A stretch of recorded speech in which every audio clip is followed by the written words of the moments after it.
It was an ordinary night, one of those that you don't pay much attention to. But sometimes it's precisely on those nights that the unexpected knocks on the door, changing everything you thought you knew about the world. What would you do if everything you believed about life, science, reality, was shaken by something so surreal that the only possible explanation was the impossible? This is my story. And no, I'm not talking about a movie or an urban legend. I'm talking about something I experienced, something that transformed my life in a way I could never imagine. So, before continuing, I want to ask you a simple question. Do you believe in the impossible? Maybe the answer is no. After all, we live in a world governed by science, logic, and reason. But what I'm about to tell you might make you rethink that. It all started when my health collapsed. The doctors had given up on me. Grim diagnoses, failed treatments, and the certainty that my time was running out. If you've ever been through something similar, you know what it's like. Despair takes over, and you start looking for solutions where you would never have looked before. I, who was always a skeptic, a down-to-earth man, found myself in a position I never imagined, seeking help from a healer. Her name was Pachita. Now you may be asking yourself, why would someone rational without hope in miracles look for a healer? The answer is simple. When you are faced with death, when there is nothing left to lose, you begin to consider any alternative, even those that defy all logic. Friends spoke about her with reverence, as if Pachita were some kind of miracle worker, a woman capable of healing the disillusioned, those whom traditional medicine had already condemned. I went to her not knowing what to expect, not believing in much, just moved by the last spark of hope I had left. His house, an old, decrepit building in the middle of a simple neighborhood, was the opposite of what I imagined for someone with such an extraordinary reputation. But as soon as I entered, something changed. There was an energy there, something that I can't describe in words, but that anyone who has been through this experience would understand. It wasn't just the smell of burning herbs or the silence broken by the whispers of those waiting their turn. It was something deeper, a presence. And it was there, in that modest setting, that Pachita changed my life forever. She welcomed me as if she already knew who I was. His eyes, so dark and deep, seemed to see beyond the surface, as if they could see through my pain and my skepticism. Without asking me many questions, she took me to a small room where miracles happened. There were lit candles and instruments that looked like something out of a horror movie, old knives covered in rust, hanging on the walls. Everything in that place screamed the opposite of modernity. I felt somewhere between the old and the unknown. Then it happened. Don't ask me how, don't ask me to explain what Pachita did, because to this day I don't fully understand. What I can say is that, in a ritual that defies everything science teaches, she healed me. I, who had already accepted death as my next destination, left that place a new person, physically recovered but mentally broken. Everything I believed had been called into doubt. The impossible had become real before my eyes. From that moment on, my life changed radically. I became more than just a patient. I became Pachita's apprentice. Yes, that skeptic who once scoffed at miracles was now submerged in a world beyond human understanding. But that's not the strangest part of the story. Oh no, what would come next is something much darker and more terrifying, because it was in this world that the name Jacobo Grinberg appeared, and with it, a mystery that, to this day, haunts my mind. But I'll leave that part for later. After all, are you ready to know what happened next? Before we start this incredible story full of mysteries, don't forget to subscribe to the channel and leave a like. This helps a lot to bring more content like this, and ensures that you won't miss any scary and exciting stories we have to offer here. Now get ready, because this story will shake everything you believe in. Shortly after my miraculous recovery, something in me changed. I couldn't just go on with my life as if nothing had happened. What Pachita had done was not something I could forget or ignore. The feeling of being touched by forces beyond understanding made me uneasy. Even though he was cured, he couldn't shake the need to understand what had happened that day. And that's what led me to return to Pachita's house. I became part of that strange and, at the same time, fascinating environment. People came from everywhere, many of them brought by the same hopelessness that had once led me there. What Pachita did was unbelievable. She performed miracles that no doctor, no scientist would dare explain. He used rusty knives and ancient prayers, which seemed more like incomprehensible murmurs.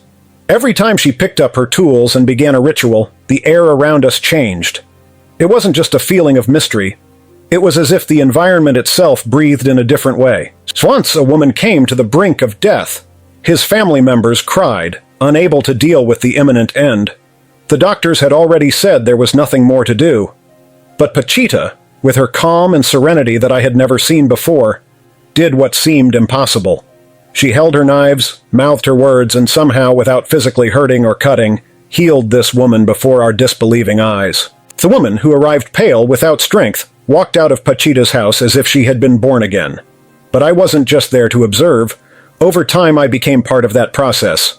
I started helping with the rituals, preparing the environment, lighting the candles, and cleaning the instruments. With each new person who entered, I saw that same calm determination in Pachita's eyes. She knew her gift was unusual and seemed to carry the responsibility of it with dignity. But something in her eyes also suggested that she knew there was a price to be paid for every miracle. Pachita's house, despite being modest and simple, was like a sanctuary for the desperate. People from all corners arrived looking for one last hope. The energy in that place was dense, and as time passed, I began to realize that it wasn't just the miracles that made Pachita special. It was as if she were a bridge between two worlds, ours and something far beyond human understanding. It was in one of these sessions that I first heard the name Jacobo Grinberg, a scientist who had dedicated his life to the study of the mind and consciousness, someone who did not conform to the limits imposed by traditional science. He was coming to study Pachita, to try to understand what no one else could. But its arrival would bring an irreversible change to everything we knew until then. When Jacobo Grinberg first appeared at Pachita's house, something changed. It wasn't just another visit from someone desperate for a cure. No, Grinberg was different. He wasn't there because of a terminal illness or in hopes of a miracle. He was there to observe, to study, to try to understand what many considered impossible. He wanted to unravel Pachita's mystery, and that made me uneasy. Grinberg was a man of science, a respected neuroscientist who had dedicated his life to studying the human brain and the limits of the mind. The idea that Pachita could perform real miracles, that her rituals could heal without any scientific basis, was something he needed to see with his own eyes. He didn't come alone. He brought with him an assistant, John Mercer, a young man with an easy smile and attentive eyes that seemed to record every detail of everything that was happening around him. From the moment Jacobo Grinberg entered the house, it was clear he was there on a mission.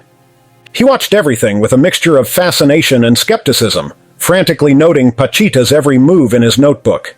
His eyes followed her every gesture, as if he was trying to capture something that others couldn't see. For him, this was not a question of faith or superstition. He wanted to find a scientific explanation for what Pachita was doing.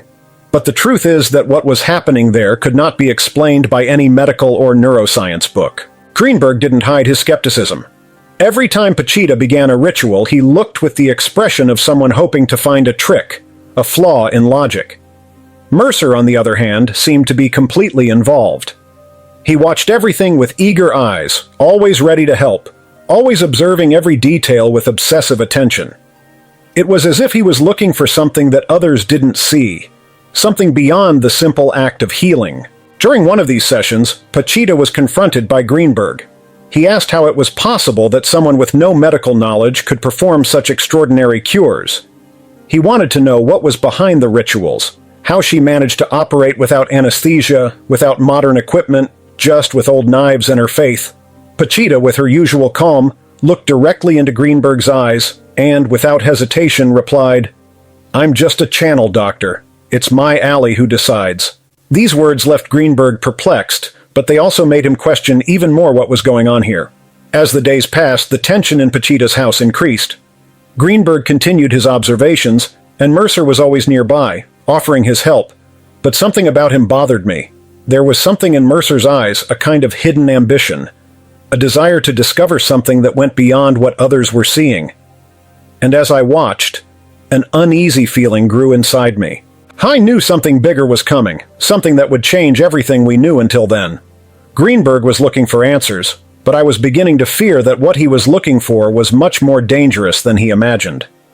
The days followed with an increasingly dense and charged atmosphere. Pachita continued her cures, apparently unshakable, while Grinberg watched everything with the attentive eye of a scientist, writing everything down in his notebook. However, what to others seemed like just the healing routine, to me something was different. There was a mystery growing, as if a shadow was approaching Pachita's house, ready to envelop us all. It all started subtly. The mood in the house changed whenever Mercer was around. Grinberg's young assistant, always so polite and helpful, seemed to be observing more than just the healing rituals. His eyes, which had once shown a healthy scientific interest, began to shine with something else, a growing obsession. He was always there, ready to help Pachita, but I noticed that in the moments when she was distracted, he looked at the healing instruments with a disconcerting fascination. It was as if he was looking for something no one else saw.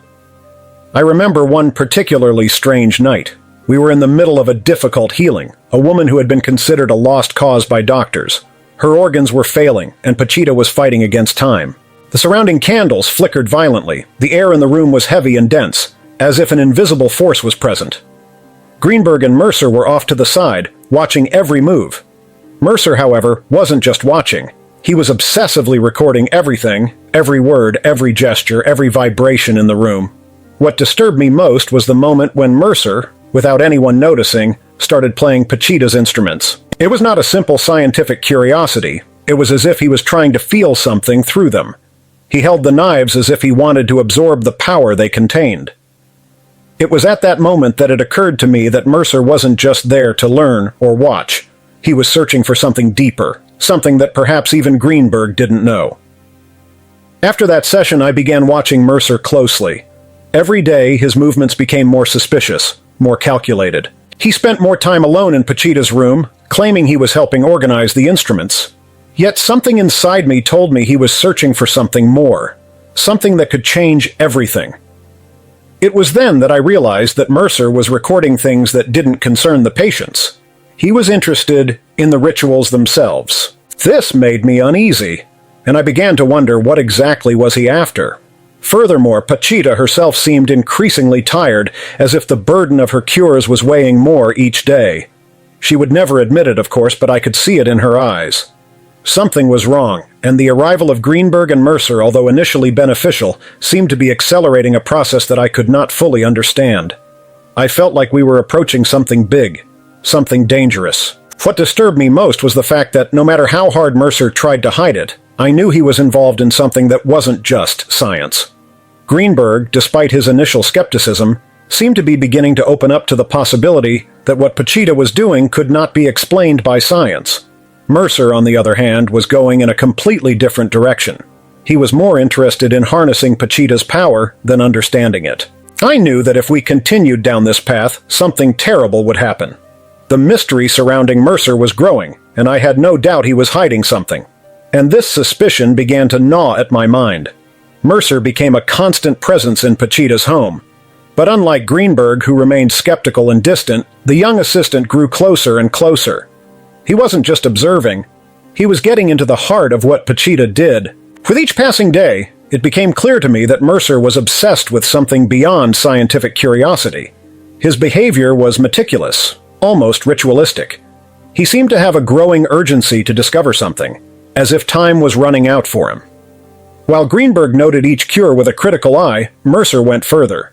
He was always attentive to the smallest details of Pachita's rituals, from how she murmured her prayers to the exact way she held her old knives. And then one day, he asked Pachita to participate more actively in the rituals.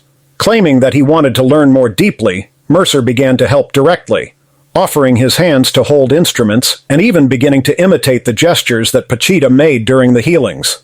It was at that moment that I realized he wasn't just curious. He was trying to absorb Pachita's power for himself. He constantly offered to prepare the environment, light the candles, organize the instruments, but always with that same expression of someone who was calculating something.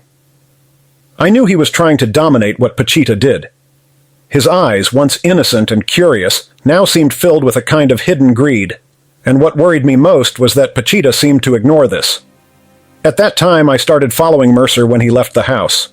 Something about his behavior made me uneasy. He often went out alone, always at night, and disappeared into the narrow, dark streets of the city. I followed him one such night, keeping a safe distance so he wouldn't notice my presence.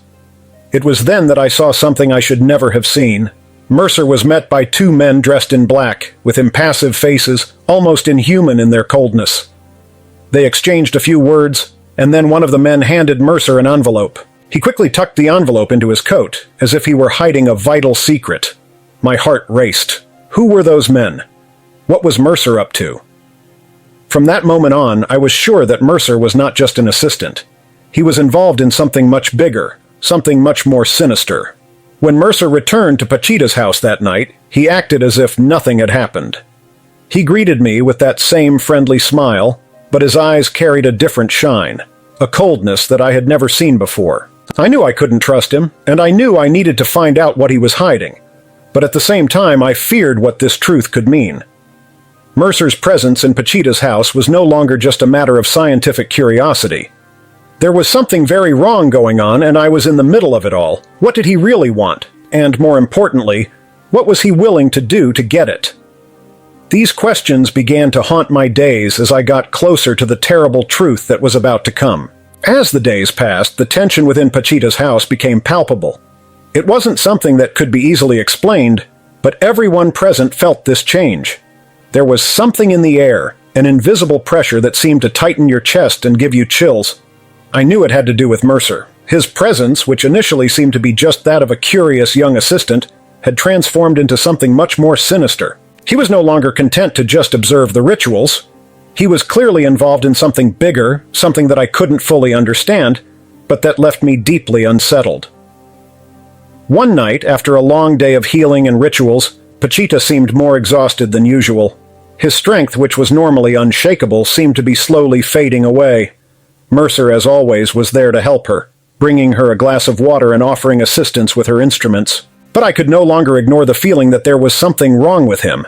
His gestures were kind, but his eyes were not.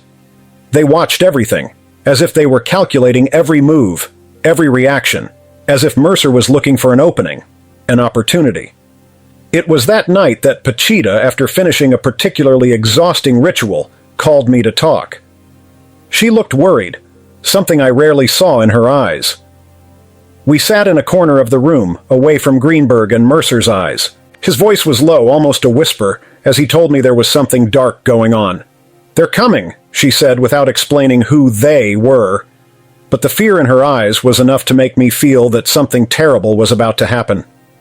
I asked what she meant, but Pachita just shook her head, refusing to elaborate. I knew it had something to do with Mercer. The last few weeks had been a constant game of suspicion and fear, and now with Pachita warning me, it felt like everything was about to explode.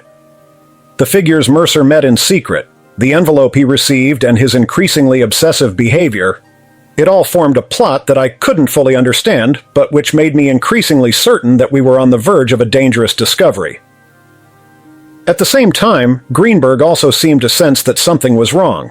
He was no longer so focused on his scientific notes. There was a shadow on his face, as if he too was consumed by doubt.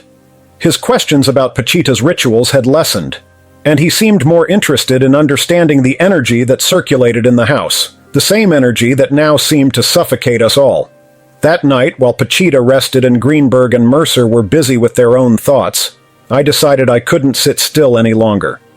I needed to confront Mercer. I needed to understand what he was doing there, what his true goal was. I knew I was playing with fire, but the feeling of danger was so strong that there was no way I could ignore it anymore. That night, something big was about to happen, and I felt like time was running out. The revelation began unexpectedly. After days of growing tension, the breaking point finally arrived when Pachita decided to perform a ritual that would change everything. The house was particularly silent that night, the kind of silence that precedes something monumental. It was almost as if the air was waiting to be cut by a devastating truth. I didn't know exactly what was coming, but a deep sense that we were on the threshold of something uncontrollable hung over us all. Jacobo Grinberg, as usual, was present, ready to record every detail in his notebook, watching Pachita's every move with sharp eyes, although now his skepticism had been replaced by a mix of fascination and fear. Mercer, on the other hand, was uneasy, almost as if he was anticipating something. He seemed to know that tonight would be different. His interest was no longer in the people being healed or in Pachita's instruments. He was focused on her, on every gesture she made. The ritual began like so many others. Pachita, with her usual calm, began to murmur her ancient prayers, invoking her ally, that invisible presence that we all knew was there, but that no one dared to mention aloud. The candles flickered slightly, and the air began to become denser, colder. I had seen this happen many times before, but that night, there was something more. It was as if the environment itself was alive, reacting to what was about to happen. Grinberg approached the table where Pachita performed her rituals, watching each movement with frightening intensity. Mercer was close behind, his eyes fixed on the instruments, on their gestures, on everything. What they hoped to find, I didn't know, but Mercer's obsession was almost palpable. He offered to hold the instruments, something he had never done before, and surprisingly, Pachita allowed it. It was then that everything changed. In the middle of the ritual, Pachita stopped abruptly. Her eyes closed, and she lay completely still, as if she were hearing something we couldn't hear. The silence was overwhelming. Mercer, who was next to her, remained focused, but something in her eyes had changed. It was no longer curiosity, it was expectation. Grinberg, in turn, seemed confused, not understanding what was happening. Suddenly, Pachita opened her eyes and looked directly at Mercer, as if she knew exactly what he was waiting for. She smiled, but it wasn't a comforting smile. It was a smile of understanding. "Do you want to know how far the power of the spirit goes?" she said, her voice resounding through the room like a distant echo. Mercer stood still, almost as if he had been caught in the act, but his eyes didn't look away. He wanted the answer, and Pachita knew it. She then asked Grinberg to come closer. Taking one of her rusty knives, Pachita made a quick and precise cut on Jacobo's hand, who didn't even react. The cut was clean, precise, but the most surprising thing was what came next. There was no blood, not a drop. Grinberg looked at his hand in disbelief. Pachita had cut deep, but her hand was not injured. It was as if the cut had never happened. And then, just as quickly, Pachita put Grinberg's finger back in place, muttering his incomprehensible words. The finger was healed, as if nothing had happened. Grinberg was speechless. His gaze, once one of scientific fascination, was now one of pure shock. He finally understood what Pachita was showing. It wasn't just a matter of healing, it was something much bigger, something that went beyond human understanding. Mercer, on the other hand, didn't seem surprised. He was satisfied. Finally, he had seen what he expected to see. I knew in that moment that Mercer wasn't there to learn. He was there for something much darker. After that unsettling ritual, the atmosphere in Pachita's house changed drastically. It was as if something had been revealed, a door to the unknown opened, and now there was no turning back. Grinberg was deeply shaken by what he had witnessed. The cut on his hand, the finger that was removed and then reimplanted without pain or blood, none of it made scientific sense. And yet he had witnessed the impossible. That moment transformed him, as if a new dimension of reality had been unveiled before his eyes. However, what bothered me most was not Grinberg's reaction, but Mercer's. Mercer, unlike Grinberg, didn't seem surprised by what he saw. He didn't show any shock or skepticism, as if he already knew what was about to happen. His eyes sparkled in an almost disturbing way, as if he had finally found what he was looking for. The obsession I had been noticing in him for some time was now clear. Mercer was after something much greater than Pachita's healing power. He was hunting for a secret, an ancient power, something that surpassed the barriers of science and spirituality. In the days following the ritual, Mercer became even more reserved. He spent hours locked in the room he shared with Grinberg, but unlike the scientist, he didn't take notes or read. I would catch him lurking in the hallways, observing the house with a calculating gaze. Sometimes he would disappear without explanation, and I knew he continued his mysterious encounters with the men in black I had seen earlier. It was on one of these nights that I decided to confront him. I needed to know what he was doing, what his true intention was there. I waited for him to leave the house and followed him, keeping a safe distance so he wouldn't notice. Mercer walked quickly, as if he knew exactly where he needed to go. He entered a dark alley, and there were again the men he had already seen him with. The exchange was quick. A thick envelope passed from the men's hands to Mercer's. He put the envelope in his coat pocket and left towards Pachita's house, without noticing that I was following him. I knew this was the moment. Upon returning to the house, I approached Mercer when we were alone in the hallway. "What are you really doing here?" I asked, holding him tightly by the arm. Mercer looked at me with the same disturbing calm as always, but his eyes showed something else. Coldness. "Do you really think I'm just here to observe Pachita?" he replied with a smile that gave me goosebumps. It was then that he revealed his secret. Mercer was in fact an undercover CIA agent sent to monitor Pachita and Grinberg, but his mission was not just observation. He was there to ensure that what Pachita did, the power she held, did not fall into the wrong hands, or rather that it was not revealed to the world. The United States government had a special interest in everything that concerned Pachita and the ally she invoked during her rituals. You think we're just dealing with a healer? This goes way beyond that. We're talking about something that could change the world, and we can't let that go unchecked, Mercer said, with a coolness that made me realize that he didn't care about the lives Pachita saved. He was there for one reason only: power. And he was willing to do anything to ensure that power was kept in the right hands, or eliminate it if necessary. My suspicion had been confirmed. Mercer was not there to learn, nor was he there to help Grinberg. He was there to monitor, manipulate, and, if necessary, destroy. And I knew that from that moment on, we were all in danger. After Mercer's revelation, I couldn't look at him the same way anymore. He knew that his presence in Pachita's house was a direct threat, not only to her, but to everything she represented. But what to do with this information? I needed to warn Pachita. I needed to tell Grinberg what was happening, but at the same time, I felt that the danger was closer than ever. The CIA was involved, and that meant any wrong move could be fatal. Pachita, on the other hand, continued with her healing, seemingly oblivious to the growing tension around her. But I knew she felt something. That night, the last time I saw her before everything fell apart, she looked me in the eyes and said, "The truth always finds its way, son, even if it costs you." That phrase stuck in my mind, and it was the last piece of advice she gave me before the disaster. Mercer, realizing that I knew more than he should, began to act more cautiously, but his obsession with Pachita's power only increased. He no longer bothered to disguise his intentions. It was clear that their mission was much more dangerous than I had imagined. That night, Mercer made his decision. It was time to act. While Pachita was preparing for another ritual, Mercer entered the room with a cup of tea. Nothing unusual so far. He always offered help, always served the water or tea she drank before the more intense rituals. But something was different that night. The atmosphere was heavy, oppressive. There was something in Mercer's eyes that put me on alert. Pachita, tired, accepted the tea without question. She smiled at Mercer, that calm, serene smile she always wore, even in the most tense moments. However, I couldn't shake the feeling that something terrible was about to happen. Then everything fell apart. When Pachita took the first sip of tea, her body began to shake. Her face lost color instantly, and she sank into the chair, without the strength to continue.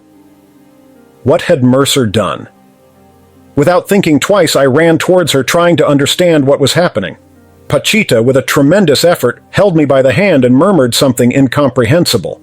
His eyes were closed, and his breathing became increasingly shallow. It was then that I realized she had been poisoned. "Why?" I yelled, turning to Mercer, who now had a gun pointed at me. "Why? She saved lives. She saved my life." But Mercer showed no remorse. His cold smile was gone, replaced by an expression of pure determination. "She's a threat," he said, his voice low and firm. "And threats need to be eliminated." What I didn't know was that Mercer wasn't just carrying out a mission. He was eliminating what he saw as a threat to the system, to large pharmaceutical corporations, and to the control these industries had over people's health. Pachita, with her healing power, was a direct affront to all of this. Every person she healed was a waste of money, a loss of control for the powerful. Pachita, still weak, looked at me one last time. She knew her time had come. Mercer's venom was doing its job. I wanted to do something, anything, but I was paralyzed by pain and fear. The woman who had defied science and logic, the woman who had saved so many lives, was dying before me, and I couldn't do anything to stop it. Mercer, in turn, approached, the gun still pointed at me. "You're not getting out of here alive," he said, his voice thick with coldness. "But Pachita is already dead. All that's left now is you." I knew this was the end, just when Pachita's death seemed certain, and I felt like this was the end for me too. Something unbelievable happened. The oppressive silence of the room was interrupted by a sharp, almost metallic sound that cut through the air like silent thunder. Mercer, who was holding the gun pointed at me, suddenly froze, as if he had been frozen in time. I turned toward the source of the sound, and what I saw next defied explanation. An unknown presence that I could never imagine began to manifest itself in the corner of the room. At first it was just shadows dancing on the walls, as if the candlelight had been manipulated by something invisible. But then, the figure took shape. A bright, almost blinding light took over the space around Pachita, surrounding her like an aura. Amidst this light, the silhouette of an entity that did not appear human became visible. She was tall, with long, slender limbs and metallic gray skin that seemed to glow in the dim candlelight. His eyes, huge and black, reflected no light, but conveyed a sense of wisdom and unshakable power. I was paralyzed, unable to move a muscle. Fear gripped me, but it wasn't the kind of fear you feel when being threatened by someone with a gun. It was something much deeper, something that touched the essence of my being. I knew I was in the presence of something far beyond human understanding. It wasn't just a physical entity, it was a force. An ancient intelligence that transcended our understanding of time and space. The entity, which seemed to radiate an inexplicable calm, approached Pachita, who was still fighting the poison in her body. She was weak, her breathing slow and uneven, but her eyes, which opened for a brief moment, revealed that she knew what was happening. She knew that presence. The entity extended one of its long, slender hands towards Pachita, as if it were transferring vital energy to her. It was a scene that was both terrifying and fascinating. With each passing second, Pachita's body seemed to regain some of its strength. Mercer, who had been frozen until then, suddenly regained his movements, but his reaction was not one of attack or aggression. He was completely shocked, his eyes wide with pure terror. He began to back away slowly, unable to comprehend what was happening. This can't be real," he murmured, his voice shaking. It was as if all the certainty he had carried until that moment had been destroyed in a matter of seconds. The entity, now standing next to Pachita, slowly turned towards Mercer, his black eyes fixed on him, and I could see the panic growing on the face of the man who until then seemed unshakable. The entity did not need to say anything. His presence, his mere existence, was a threat Mercer could not face. He began to back away faster, tripping over his own feet, trying to escape the room, but it was as if his surroundings were closing in on him. I, still paralyzed with fear and fascination, watched everything without knowing what to do. The entity turned its attention to Pachita, who, although still very weak, seemed to have made peace with what was happening. She reached out to touch the entity as if saying goodbye. "It's the end of my journey," I heard Pachita whisper, her voice as faint as the flapping of a bird's wings. The being touched his hand for a brief moment before moving away.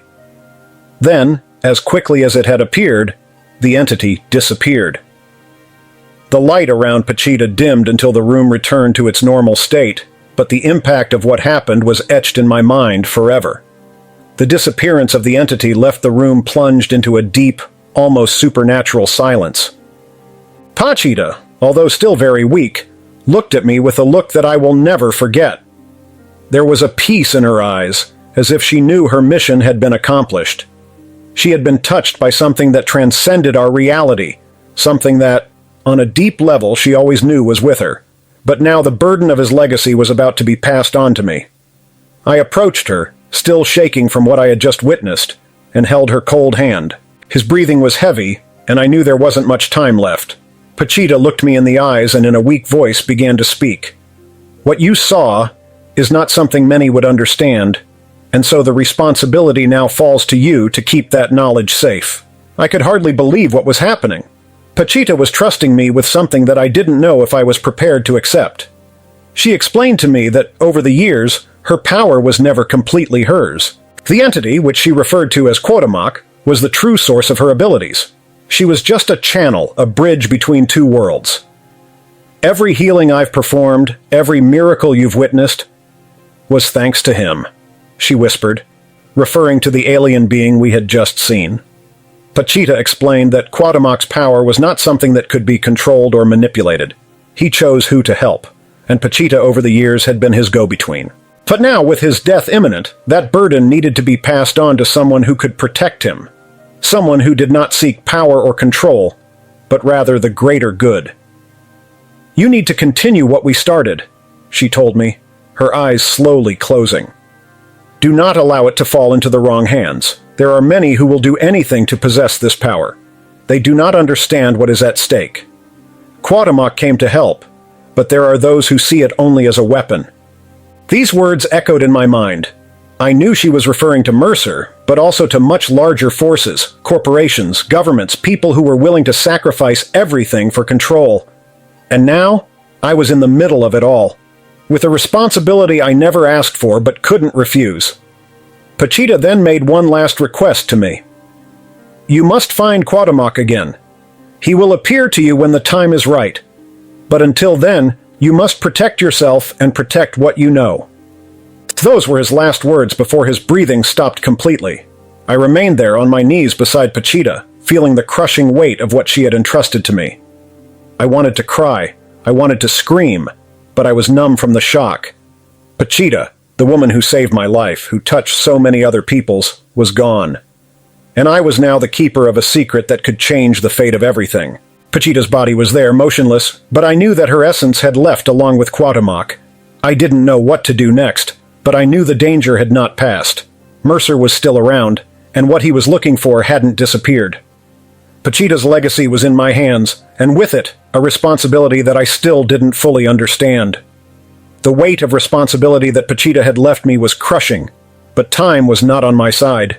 As Pachita's body cooled in the room, a part of me still struggled to understand everything that had happened. However, one thing was clear. Mercer and those who supported him were not going to stop. Pachita's legacy, the power she had channeled from Cuauhtémoc, represented a direct threat to interests far greater than any of us could imagine. I didn't know how far the conspiracy extended, but I knew the threat was real. Pachita had mentioned in her last moments that powerful forces were trying to control or destroy the knowledge she held. And as I thought about it, I started to connect the dots. It was more than just a government investigation. Mercer's involvement, the presence of the men in black, the obsessive observations he made during the rituals, it all pointed to something much bigger and more dangerous. Pharmaceutical corporations, with their dirty hands, saw Pachita as an existential threat. Every time she cured someone conventional medicine had given up on, every time she reversed terminal illnesses that modern science considered incurable, she challenged the monopoly these companies had on global health. They depended on chronic patients, dependent on expensive medicines and endless treatments. True healing, the miracle that Pachita offered, meant loss of profit, loss of control. And that was unacceptable. I started to remember some conversations that Pachita had had with me in the past. She never mentioned it directly, but there were times when she spoke of the powerful who want to silence what they cannot control. At the time, I hadn't fully understood what she meant, but now it all made sense. Pachita was not just a mystical healer, she was a real threat to the corporate interests that profited from illness and suffering. And Mercer? He wasn't there to learn or even to investigate on his own. He was an agent, placed there to ensure that Pachita's knowledge never became public, that Cuauhtémoc's power was neutralized before it fell into the wrong hands. Or perhaps, for it to be monopolized by those same corporations. When he realized he couldn't control Pachita, he made the decision to eliminate her. As these truths formed in my mind, panic grew. I was alone now. Pachita was dead. Grinberg was gone, and Mercer, the enemy, was still somewhere, waiting for the right moment to finish his mission. I knew I couldn't trust anyone. What Pachita had said about Cuauhtémoc and the power she channeled meant that I was now the target. And the worst part, I didn't know who was next to Mercer. He wasn't acting alone. The conspiracy was much bigger. My first priority was to survive. I needed to get out of the house, get away from Mercer and those who were after me. But it wouldn't be easy. Pharmaceutical corporations and their agents had global reach. I knew that once I became a target, they would use every resource at their disposal to find me. And what would happen if they succeeded? What would they do with Cuauhtémoc's power if they managed to control it? I couldn't allow that to happen. Cuauhtémoc was much more than a source of healing. He represented something ancient, something Pachita had protected for years. Now it was up to me to protect that legacy. As I pondered my next step, the thought of Jacobo Grinberg continued to haunt me. From the moment he witnessed Pachita's power so viscerally, the cut, the finger removed and reattached without a drop of blood, he had changed. The skeptical scientist who arrived at Pachita's house seeking rational answers was gone, replaced by someone who was clearly struggling to process a new reality. But unlike Mercer, Grinberg didn't want to control or destroy. He wanted to understand. In the days following Pachita's death, I realized that Grinberg had also become a target.